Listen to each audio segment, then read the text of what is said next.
जय गुरु जी, शुक्राना गुरु जी। सारी संगत को जय गुरु जी। संगत जी, जब गुरु जी का मन होता है किसी भी तरीके से गुरु जी हमारे घर आ ही जाते हैं।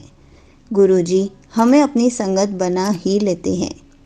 चाहे हमें गुरु जी के बारे में पता हो या ना पता हो, हमें धीरे धीरे गुरु जी के बारे में पता चल जाता है।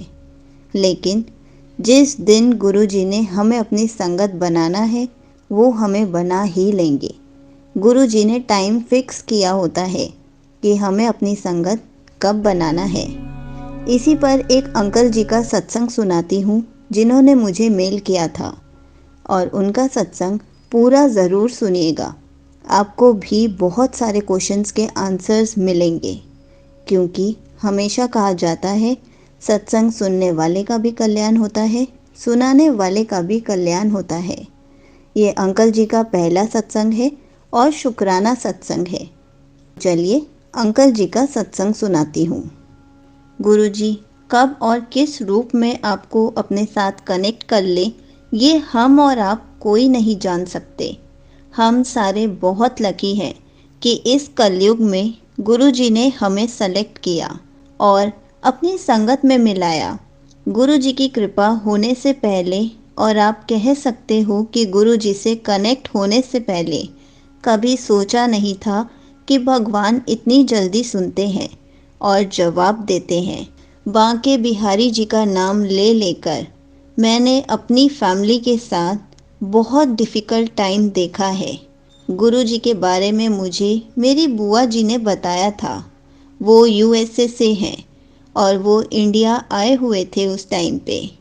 एक दिन उन्होंने मेरे मम्मी और पापा को बोला, चलो डुगरी मंदिर चलते हैं। हमें गुरुजी और डुगरी मंदिर के बारे में कुछ भी नहीं पता था। उस दिन समाधि दिवस था। मुझे अच्छे से याद तो नहीं, पर जब मेरी मम्मी वापस आई उन्होंने बताया कि उन्होंने इतना क्राउड अपनी लाइफ में कभी नहीं देखा, और मेरी मम्मी क्राउड वाली जगह पर जाती ही नहीं है। जैसे आप सबको पता है कि गुरु जी का बुलावा किसी को भी कहीं भी ले जा सकता है। मेरे मम्मी पापा उस दिन बहुत ब्लेस हुए।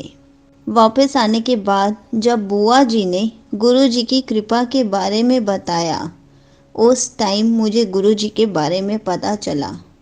उसके बाद जैसे जैसे लाइफ आगे चली, गुरु जी के साथ कनेक्शन और भी स्ट्रॉन्ग होता गया, और पता भी नहीं चला कि गुरु जी से कनेक्शन कैसे स्ट्रॉन्ग हो रहा है। मेरी वाइफ ने गुरु जी के सत्संग सुनने शुरू करे। उस टाइम पे मैं ज़्यादा सत्संग और मंत्र जाप नहीं कर पाता था।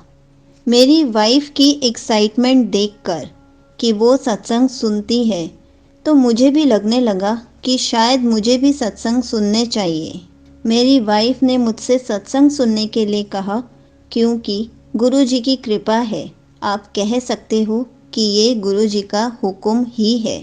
मैंने जब फर्स्ट टाइम सत्संग सुना तो मैंने अपने अंदर बहुत पॉजिटिव फील किया। मैं बहुत खुश था। मुझे बहुत अच्छा लगा। फिर मैंने अपनी शॉप पर मंत्र जाप सुनना शुरू कर दिया, और कुछ ही दिनों में मुझे गुरु जी की फ्रेग्रेंस फील हुई। गुरु जी अपनी प्रेजेंस ऐसे ही फील कराते हैं, इसके बारे में मुझे नहीं पता था। कुछ समय के बाद मेरी फैमिली मलेरकोटला से वापस आ रही थी, तो मेरी मम्मी ने ऐसे ही बोल दिया, चलो डुगरी की तरफ से वापस आएंगे। मैंने पहले ऑब्जेक्शन किया, पर जब गुरु जी का बुलावा हो तो हम कौन होते हैं मना करने वाले। जब हम डुगरी पहुँचे तो पता चला कि मंदिर सिर्फ फर्स्ट संडे ही ओपन होता है। मेरी मम्मी बहुत उदास हुई। मेरी मम्मी ने बोला, बाहर से ही जय कर दो, मीन्स बाहर से ही गुरु जी को हाथ जोड़ देते हैं। मैं, मेरी मम्मी, मेरी वाइफ और मेरा बेटा सब ने बाहर से ही गुरु जी को माथा टेका। वापस जाते समय वहाँ एक सेवादार ने हमें जल प्रसाद दिया और गुरु जी का स्वरूप दिया मेरी मम्मी को। हमें उस टाइम नहीं पता था कि गुरुजी के स्वरूप का मतलब क्या होता है। गुरुजी हमारे घर जब खुद आना चाहते हैं तो हम लोगों को स्वरूप मिल जाता है।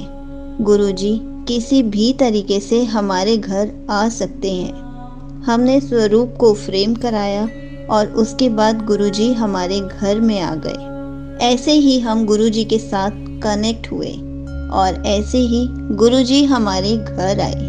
संगत जी, और भी बहुत छोटे छोटे सत्संग होते रहते हैं जो मैं आगे ज़रूर शेयर करूँगा। जैसे ही गुरुजी का हुक्म होगा वैसे ही मैं और आपसे अपने सत्संग शेयर करूँगा। संगत जी, यहीं पर अंकल जी का सत्संग समाप्त होता है। तो ऐसे हैं हमारे गुरुजी। गुरुजी उनके घर आना चाहते थे, इसलिए आंटी जी के मन में डाला कि डुगरी मंदिर से होते हुए चलो। चाहे मंदिर बंद हो तब भी उनको जल प्रसाद मिल गया, गुरुजी का स्वरूप मिल गया।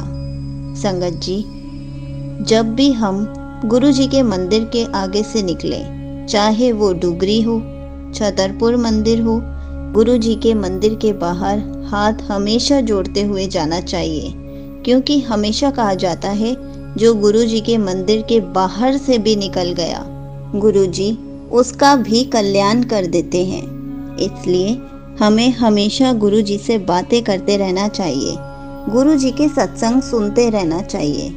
हमें हमेशा गुरुजी के सत्संग सुनने से नॉलेज मिलती है, गुरुजी के बारे में ज़्यादा से ज़्यादा जानने की इच्छा जगती है। गुरुजी के बारे में A to Z पता चलता है, गुरुजी के करिश्मों के बारे में पता चलता है। जय गुरुजी, शुक्राना गुरुजी।